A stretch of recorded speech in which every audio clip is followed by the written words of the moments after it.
नमस्कार, स्वागत है आपका अपने परिवार तीव्र शिक्षा में। आज हम भारतीय राज्य व्यवस्था के 500 प्रश्नों की जो सीरीज चला रहे हैं, उसके आगे के 80 प्रश्नों को देखेंगे। इससे पहले हमने 2 पार्ट में राज्य व्यवस्था के 40 प्रश्नों को कराया है। आप उन्हें भी एक बार ज़रूर देखें और ये 500 प्रश्न वो हैं जो किसी न किसी एग्ज़ाम में आए हुए हैं, तो एक भी प्रश्न स्किप ना करते हुए पूरा ज़रूर पढ़िए। चलिए शुरू करते हैं। आज का पहला प्रश्न, 2 बार राष्ट्रपति निर्वाचित होने वाले भारत के प्रथम राष्ट्रपति कौन थे? ये अति महत्वपूर्ण प्रश्न है। डॉक्टर राजेंद्र प्रसाद। ये प्रश्न आपके एग्जाम में किसी न किसी पाली में जरूर देखने को मिलेगा, तो आप लोग याद कर लीजिए। डॉक्टर राजेंद्र प्रसाद ये 2 बार राष्ट्रपति निर्वाचित हुए। आगे, संविधान में वर्णित मौलिक अधिकारों की रक्षा कौन करता है? सर्वोच्च न्यायालय। मौलिक अधिकारों की रक्षा कौन करेगा? सर्वोच्च न्यायालय। ठीक है। नेक्स्ट, भारतीय गणराज्य का संवैधानिक अध्यक्ष कौन होता है? राष्ट्रपति। भारतीय गणराज्य का संवैधानिक अध्यक्ष राष्ट्रपति होगा।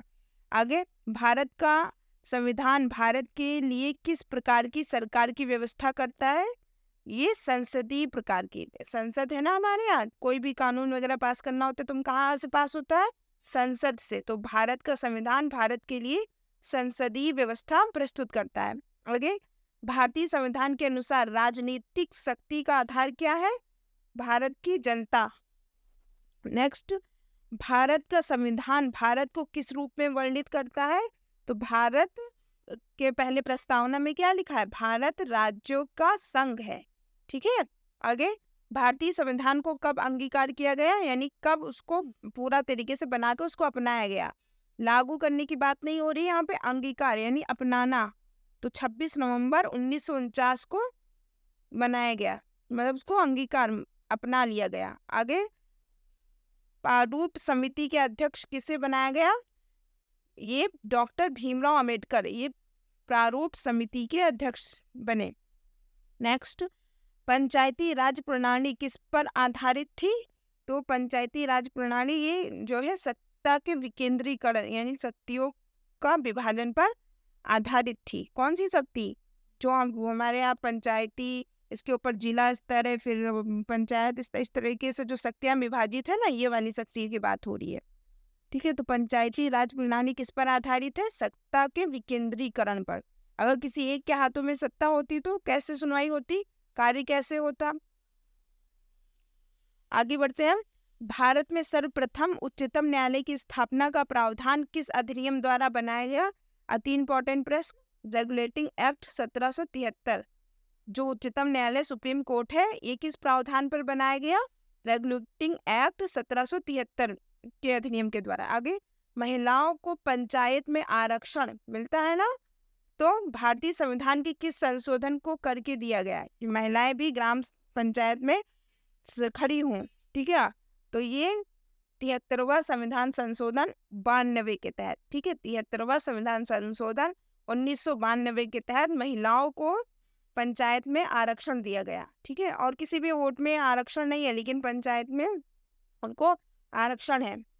आगे, राजभाषा आयोग के प्रथम अध्यक्ष कौन थे? बीजी खरे। राजभाषा, हमारी राजभाषा क्या है? हिंदी है, तो इसके प्रथम आयोग अध्यक्ष बीजी खरे थे। नेक्स्ट, देश में केवल 2 संघ राज्य क्षेत्र में विधानसभा है, या संघ राज्य क्षेत्र कौन सा है? तो ये दिल्ली और पांडिचेरी। ठीक है। संघ राज्य, ठीक है, ये है दिल्ली और पांडिचेरी, यहीं पे विधानसभा है और कहीं पे नहीं है। जैसे लद्दाख हुआ, वहां पे विधानसभा नहीं है। ठीक है। तो दिल्ली और पांडे और दमन दीव है। आगे, राज्य स्तर पर मंत्रियों की नियुक्ति कौन करता है? राज्यपाल। मूल संविधान में राज्यों की 4 अलग अलग श्रेणियों को समाप्त करने के लिए किसकी अध्यक्षता में राज्य पुनर्गठन आयोग का गठन किया गया था? ये थे फजल अली की अध्यक्षता में। मूल संविधान में राज्यों की 4 अलग अलग श्रेणियों को समाप्त करके। ठीक है। तो इसकी अध्यक्षता किसने की थी? फजल अली की अध्यक्षता में हुआ था। आगे, राज्यसभा का सर्वप्रथम गठन कब हुआ? 3 अप्रैल 1952। जो राज्यसभा है ना, ये उच्च स्तर है, निम्न स्तर उच्च स्तर हमने पढ़ा है ना, तो 3 अप्रैल 1952 राज्यसभा का गठन किया गया। आगे, भारतीय संविधान के किस अनुच्छेद को संविधान की आत्मा के नाम से जाना जाता है? अनुच्छेद 32। नेक्स्ट, गोवा को किस वर्ष राज्य का दर्जा मिला? 1987 में। से पहले किसके अधीन था? पुर्तगाल के। आगे, भारतीय संविधान का कौन सा अनुच्छेद राज्य सरकार को ग्राम पंचायतों को संगठित करने का निर्देश देता है? अनुच्छेद 40। बहुत बार ये प्रश्न बना है, ठीक है। तो अनुच्छेद 40 क्या है? ग्राम पंचायतों को संगठित करने का निर्देश देता है। आगे, भारत की स्वतंत्रता के समय भारतीय राष्ट्रीय कांग्रेस के अध्यक्ष कौन थे? JB कृपलानी। ये भी प्रश्न आ चुका है। JB कृपलानी भारत की स्वतंत्रता के समय भारतीय राष्ट्रीय अध्यक्ष JB कृपलानी थे। आगे, सदस्य संख्या के आधार पर भारत की सबसे बड़ी ट्रेड यूनियन कौन सी थी उस समय? इंटक। नेक्स्ट है, किस अधिनियम के द्वारा भारत में वर्ग, जाति, धर्म आदि के आधार पर पृथक निर्वाचन क्षेत्र बनाने का प्रावधान किया गया था? तो ये 1909 ईस्वी में, जब अंग्रेजों का शासन था, भारत सरकार अधिनियम 1909 मानले मिंटे सुधार में इन्होंने वर्ग, जाति, धर्म आदि के आधार पर निर्वाचन बनाने का प्रस्ताव आया था। आगे, भारतीय संविधान की संघ और राज्य के बीच शक्ति विभाजन की विधि किस देश के संघ की प्रेरणा पर आधारित है? ये कनाडा। जो अभी राज्य हैं और केंद्र है और छोटे छोटे में भी ये सत्ता और शक्तियाँ विभाजित है, ये कहाँ से लिया गया है? कनाडा से। आगे, समान न्याय और निःशुल्क विधिक सहायता का प्रावधान संविधान के किस अनुच्छेद में है? ये अनुच्छेद 39A में। समान न्याय और विधिक निःशुल्क विधिक सहायता, यानी जिसके पास वकील नहीं अरेंज करने की सुविधा हो तो उसे सरकारी वकील भी प्रोवाइड कराया जाता है ना, तो ये किसके तहत? अनुच्छेद 39A के तहत। नेक्स्ट, भारतीय संविधान कितने भागों में विभाजित है? 22 भागों में। आगे, उद्देश्य प्रस्ताव किसके द्वारा प्रस्तुत किया गया? जवाहरलाल नेहरू के द्वारा। नेक्स्ट है, लोकसभा में विपक्षी दल के रूप में मान्यता प्राप्त करने के लिए दल द्वारा न्यूनतम कितने प्रतिशत सीटें प्राप्त करना आवश्यक है? तो ये इसका आंसर 10% होगा। लोकसभा में 10% सीट प्राप्त करना अनिवार्य है। मूल अधिकारों को सर्वप्रथम किस देश में संवैधानिक मान्यता प्रदान की गई? संयुक्त राज्य अमेरिका में। मूल अधिकारों का ये बहुत ही प्रश्न इम्पॉर्टेंट है। तो संयुक्त राज्य अमेरिका में सबसे पहले वहाँ पे मान्यता प्राप्त की गई और यही मूल अधिकार हमारे भारत में भी लागू हैं, जो कि अमेरिका से लिए गए हैं। आगे, संपत्ति का अधिकार किस प्रकार का अधिकार है? वैधानिक अधिकार है। आगे बढ़ते हैं हम।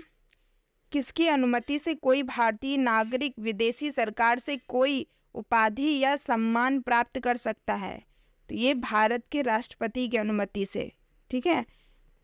जो विदेशी को सम्मान वगैरह अगर मिल जाए तो इसके लिए भारत के राष्ट्रपति की अनुमति लेना पड़ता है। नेक्स्ट, ब्रिटिश संसद के लिए चुने जाने वाले प्रथम भारतीय कौन थे? दादा भाई नौरोजी। ये ब्रिटिश संसद में चुने गए थे। आगे, सर्वप्रथम किस राज्य में लोक अदालत आयोजित की गई? कहाँ पर? गुजरात में। नेक्स्ट, लोकसभा की सीटों की संख्या में किस वर्ष तक कोई परिवर्तन नहीं होगा? 2026 तक फिलहाल। आगे, भारत की सर्वोच्च विधि संविधान की है। नेक्स्ट है, भारत के प्रथम मुख्य चुनाव आयुक्त कौन थे? सुकुमार सेन। भारत के प्रथम चुनाव आयुक्त जो थे सुकुमार सेन, प्रथम है इसलिए ध्यान रखिए। आगे, संविधान के किस संशोधन द्वारा मौलिक अधिकारों की संख्या घटा दी गई? ये 44वें संविधान संशोधन के द्वारा, ठीक है। 7 मौलिक अधिकार थे तो एक घटाया गया, कौन से? संपत्ति के अधिकार को।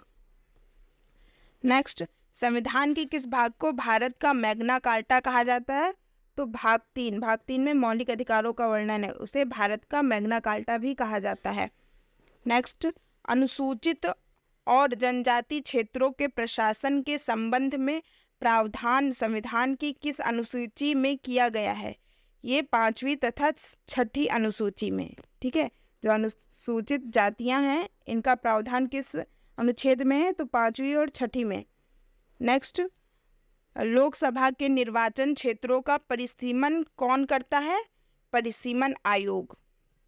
नेक्स्ट, 15 अगस्त 1947 और 26 जनवरी 1950 के मध्य भारत का राजनीतिक दर्जा क्या था? ये ब्रिटिश राष्ट्रकुल का एक अधिराज्य। भारत क्या था इससे पहले? ब्रिटिश राष्ट्रकुल का एक अधिराज्य था। आगे, राष्ट्रपति कितने समय अंतराल के पश्चात वित्त आयोग का गठन करता है? प्रत्येक 5 वर्ष के बाद। राष्ट्रपति कितने समय के अंतराल के पश्चात वित्त आयोग का गठन करेगा? तो प्रत्येक 5 वर्ष के बाद। आगे, कानून निर्माण हेतु प्रस्तावित विधेयक के कितने वाचन होते हैं? 3 वाचन। राज्यसभा में रोज फिर लोकसभा में इसके बाद राष्ट्रपति साइन करता है ना, तभी कोई कानून पारित होता है। आगे, राष्ट्रपति निर्वाचन के लिए न्यूनतम आयु क्या है? 35 वर्ष। नेक्स्ट है, संविधान में मूल कर्तव्यों को शामिल करने का विचार किस देश के संविधान से लिया गया है? ये सोवियत संघ के संविधान से लिया गया है। भाग 4 में क्या है हमारे मूल कर्तव्य? जैसे भाग 3 में हमारे मूल अधिकार है, भाग 4 में हमारा मूल कर्तव्य है। ये सोवियत संघ के संविधान से लिया गया है।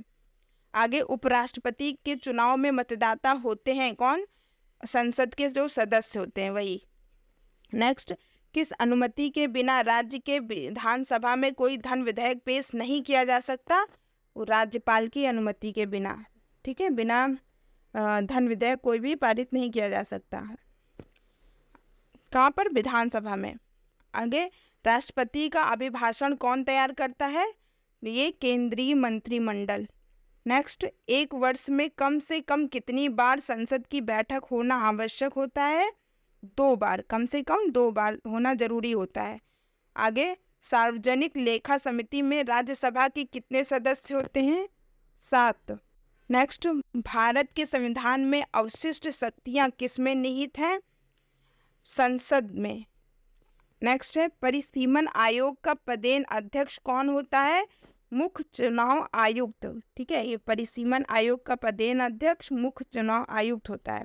ओके, गणतंत्र का मतलब क्या होता है? तो ये राज्य का प्रमुख राज्य के लोगों द्वारा प्रत्यक्ष रूप से चुना जाता है, वोटिंग होता है ना, इसी को ही गणतंत्र बोलते हैं। आगे, संविधान के किस अनुच्छेद के तहत राष्ट्रपति संघीय मंत्री परिषद की सलाह मानने के लिए बाध्य होता है? अनुच्छेद 74 के तहत। ठीक है,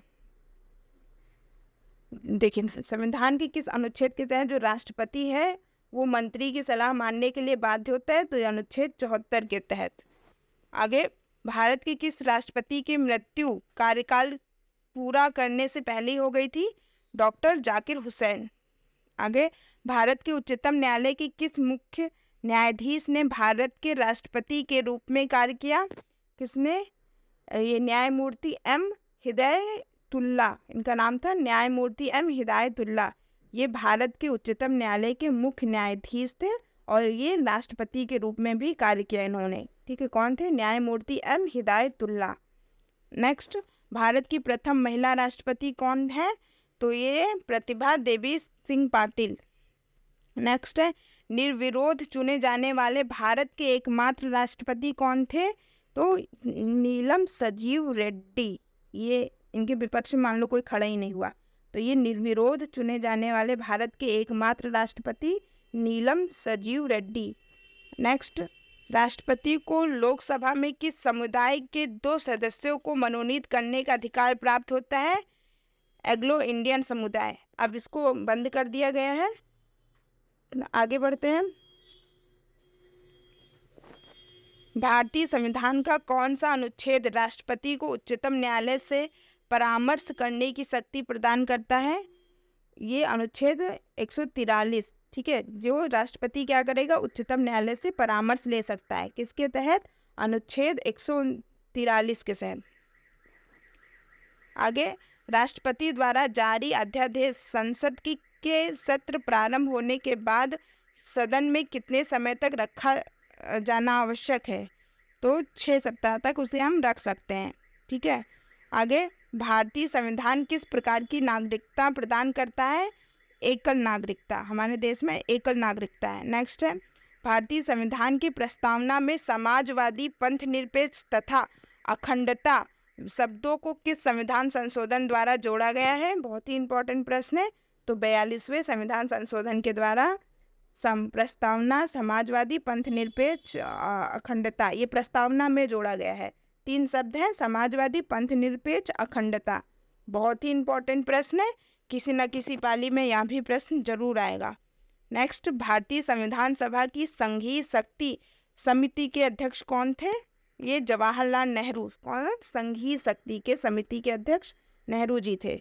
भारतीय संविधान की प्रस्तावना का प्रस्ताव प्रारूप समिति के अध्यक्ष भी जवाहरलाल नेहरू थे, प्रस्तावना के। आगे, संविधान सभा के संवैधानिक सलाहकार कौन थे? बीजी राव। इनको नाम है पूरा क्या है? बेनेगल नरसिंह राव, ये संवैधानिक सलाहकार थे। नेक्स्ट, 11 दिसंबर 1946 को किसे संविधान सभा का स्थायी अध्यक्ष चुना गया? तो 11 दिसंबर डॉक्टर राजेंद्र प्रसाद को संविधान सभा का स्थायी अध्यक्ष चुना गया। ये भी बहुत ही इंपॉर्टेंट प्रश्न है। और 9 अगस्त 1946 को सच्चिदानंद सिन्हा को अस्थायी अध्यक्ष चुना गया था। आगे, संविधान की 7वीं अनुसूची के अंतर्गत जो केंद्रीय सूची है उसमें कितने विषय सम्मिलित हैं? 97 विषय। 7वीं अनुसूची में राज्य और केंद्र की शक्तियाँ क्या क्या रहेंगी? तो उसमें जो केंद्र की शक्तियाँ हैं उसमें 97 विषय हैं। नेक्स्ट, भारत के राष्ट्रपति व उपराष्ट्रपति की अनुपस्थिति में कार्यभार कौन ग्रहण करेगा? तो सर्वोच्च न्यायालय का मुख्य न्यायाधीश जो होगा वही करेगा। नेक्स्ट है, भारत के राष्ट्रपति ने किस मामले में वीटो शक्ति का प्रयोग किया था? तो भारतीय डाकघर अधिनियम में भारत के राष्ट्रपति ने वीटो अधिनियम का यूज किया था। तो आगे, किस व्यक्ति को दोषी पाए जाने पर कौन उसे क्षमादान दे सकता है? ये राष्ट्रपति किसी की भी सजा को माफ कर सकता है। नेक्स्ट, युद्ध अथवा बाहरी आक्रमण की स्थिति में आक्रमणकारी के विरुद्ध युद्ध की घोषणा कौन करता है? ये भी राष्ट्रपति करेगा। अगर किसी देश से युद्ध छिड़ने जा रहा हो तो इसकी घोषणा कौन करेगा? राष्ट्रपति। नेक्स्ट, किस विधेयक को राष्ट्रपति पुनर्विचार के लिए नहीं लौटाता? कौन सा विधेयक होता है वो? धन विधेयक को, उसको उस पर दोबारा विचार करने की जरूरत नहीं है, ऐसा राष्ट्रपति कहता है। नेक्स्ट, कौन सा व्यक्ति कार्यवाहक राष्ट्रपति तथा उच्चतम न्यायालय का मुख्य न्यायाधीश रहा? अभी हमने पढ़ा ना, ये कार्यवाहक यानी किसी के स्थान पर कार्य किए। कौन है? एम हिदायतुल्लाह। जैसे जाकिर हुसैन की अपने कार्यकाल के दौरान मृत्यु हो गई थी तभी इन्होंने कार्य किया।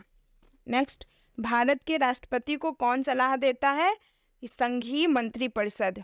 नेक्स्ट है, लोकसभा तथा राज्यसभा में राष्ट्रपति कुल कितने सदस्य को मनोनीत कर सकता है? 14 सदस्य। लेकिन अब उसे 2 सदस्यों के मनोनीत का जो विधान था उसे हटा दिया गया, तो अब केवल 12 सदस्य को मनोनीत करेगा।